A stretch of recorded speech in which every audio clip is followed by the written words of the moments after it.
why exactly do you even need to be hands-on your bookkeeping? Because it just seems like it's not that important.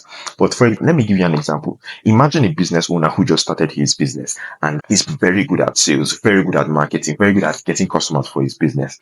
But at the same time, spends all that money. Business owner X makes 10 million naira a year. And at the end of the year, he spends 20 million naira. Now, he is going to be in debt.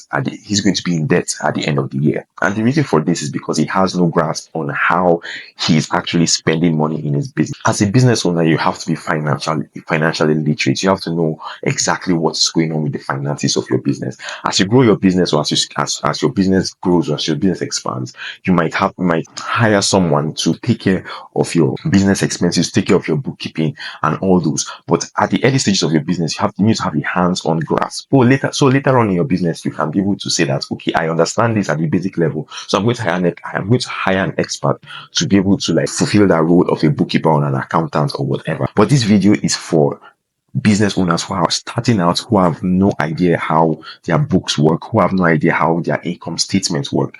And this video is trying to help you get a grasp on at least the basics of how you should keep your books, so that you can be able to have a grasp and you can be able to maximize your profit. Because if you can keep a grasp on how your books are being kept, on how much you're spending, on how much you are making, you'll be able to know how well you are doing as a business. You can be able to plot your profit and loss, to be able to say, okay, I made a profit this month or I made a loss this month. That is why you need an effective bookkeeping strategy. And that's why I'm going to teach you in this video. I'm going to teach you hands-on the simple, believe me, it's very, very simple. The simple way I'm using to track my income, the simple way that I use to track my expenses, and how you can use that in your business. I'm going to use a business example of how a new business who is just starting out can begin to use these tactics to know exactly what's going on financially in his business. So in this video, I'm going to use a random business as an example, right? I'm going to use a barbershop's business, right? Someone who cuts hair and offers hair services to his customers. So how would that person be able to like record his finances? How that person be able to get started with keeping his books? So that's what we are going to discuss in the video. So I'm going to show you the tools that I use and the process that I think through working through these things. And I'm going to use this business as an example. So let's get into it. As you can see, I'm using Google Sheets to keep for my books. You can use Excel, right? Or you can use any spreadsheet platform of your choice. But I love Google Sheets, because of it's stored in the cloud, and because stored in the cloud, it can also give it a kind of permanence. It's also stored on my local device, which can crash at any time, and all my information will be lost. So I use Google Sheets to keep like most of this information, and that's what I'm going to use to show you in this example. Now, how do I get started inputting information into this spreadsheet? First of all, for DJ, who is the random person or who is the imaginary person that we are using for this particular example, DJ now has a barber store, or has a barber shop where he cuts hair. And for everyone who comes to cut hair at his store after he has done all his marketing tactics and sales tactics, he should have a book. Like DJ should have a book where he records anyone who comes in, because it might be difficult for him to like grab his computer and say, okay, I'm going to input it. Like once a customer comes, I'm going to type it down and whatever. I could have a book where he writes, okay, this person bought hair and he paid this amount of money, 3,000. Yeah. So coming over here, what he could do now is, right, let's say we could have different sheets, right, for different parts of the books. And what do I mean by that? I mean that, okay, let's say sheet one, we'll name sheet one as, let's say, income, right? What this place is saying is this, we are going to record everything that comes in. Now, you can further divide this into two, right? What if someone transfers money to DJ, and what if someone gives him cash, right?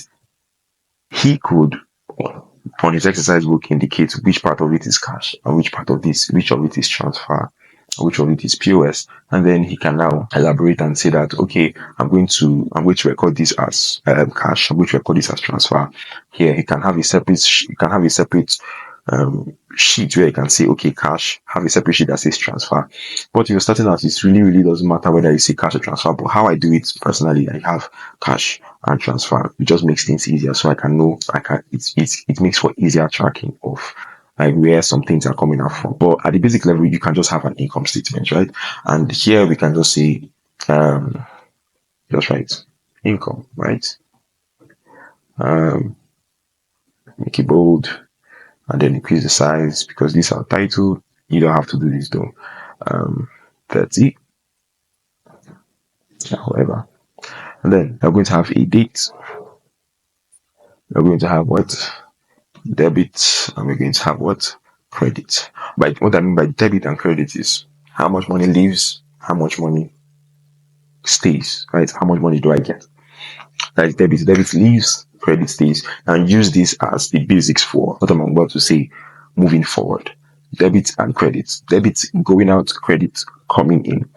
Now, this is no way, in no way teaching about accounting. I'm no way teaching about how debit, how credit works. I have no idea how that works, but this is how I do my books. And to be honest, it just makes life easier for me. So it doesn't really matter which one is debit or which one is credit, as long as you have an idea on what it actually means. All right. So we have debit, we have credit, right? Let's say on the 12th of July 2026, because I feel like it's 12th of July 2026, right? Someone cut his hair for 5,000 naira, right? Someone cut his hair for 5,000 naira. Now you have 5,000 naira in the bank. And someone came again, cut his hair for 4,000, like for 4,000. Like you can do this all, right? You get the point, right? And then you have your dates, debit, credit, right? This is your income statement. This is how much you've made on this particular day. Now, how does this help you in any way? Right? This keeps track of your, what we call your income, what we call your revenue. So at the end of the day, now this is a neat trick that I love to do. At the end of the day, this is available in Excel also. You could just like highlight everything now, and it shows you the sum that you made for that particular day. So you can have that sum for a particular week, you can have that sum for a particular month, depending on how you want to do it. So this just gives you like a brief overview. You have the sum and say, okay, I've actually made this amount of money on the 12th of July 2026. But how do we record our expenses? How do we know, okay, what exactly is going out? Now, this is where I love to just go deep on, the kind of expenses, the kind of expenditure that I'm making. So how DJ will structure his expenses now is he can go deep. He can choose to go deep into dividing his expenses into like different aspects. Okay, he has a staff that he's employing, right? His salary is an expense, right? But it could be like he wants to separate that from his fuel expenditure, like how much he spends on fueling his generator, or how much he spends on electricity, or how much he spends on buying dye or clippers, whatever, right? So he wants to separate those expenditures. And I love doing this because it gives you an idea on where exactly you are spending money on, right? Tracking your expenditures. Like I said, this is to give you a simple way to do this. Now, you click on that sheet. You can click here at sheet. And in this sheet, you're going to rename it. I can use the word utilities. Utilities are going to represent things like fuel, things like the things that are basically utilities, like light bills, fuel bills. So that's where I'm going to use for my utilities. I'm going to say this is utilities, and boom. And then I come here, copy this, so I can then say utilities. Yep, that works. So the same thing, we have a date, we have a debit, and we have a credit. Debit is going out, credit is coming in, right?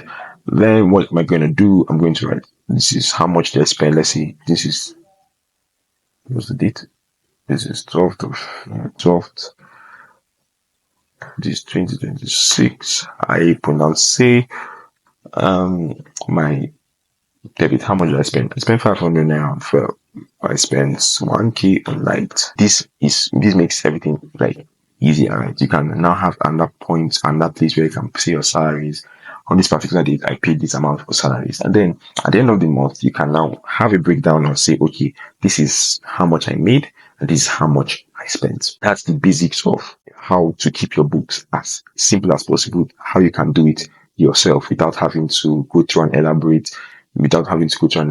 like bookkeeper or accountant. Now, this is not 100% accurate, right? But if you want accuracy, you have to probably hire someone that will be able to do this. Or if you're an accountant and you probably have this idea, then this video is not for you. But for someone who doesn't have like technical expertise, you can use this to just get started and then grow your business. And once you grow your business, you can hire someone to actually do this. But this just giving you a basic idea of how to get started keeping your books. So I hope this has been helpful. If you have any questions or you need any clarification, you can drop it in the comments. So please please subscribe and ring the notification bell, because I love making these videos and I just want to help every business owner out there, every small business owner out there grow their business and have an effective business.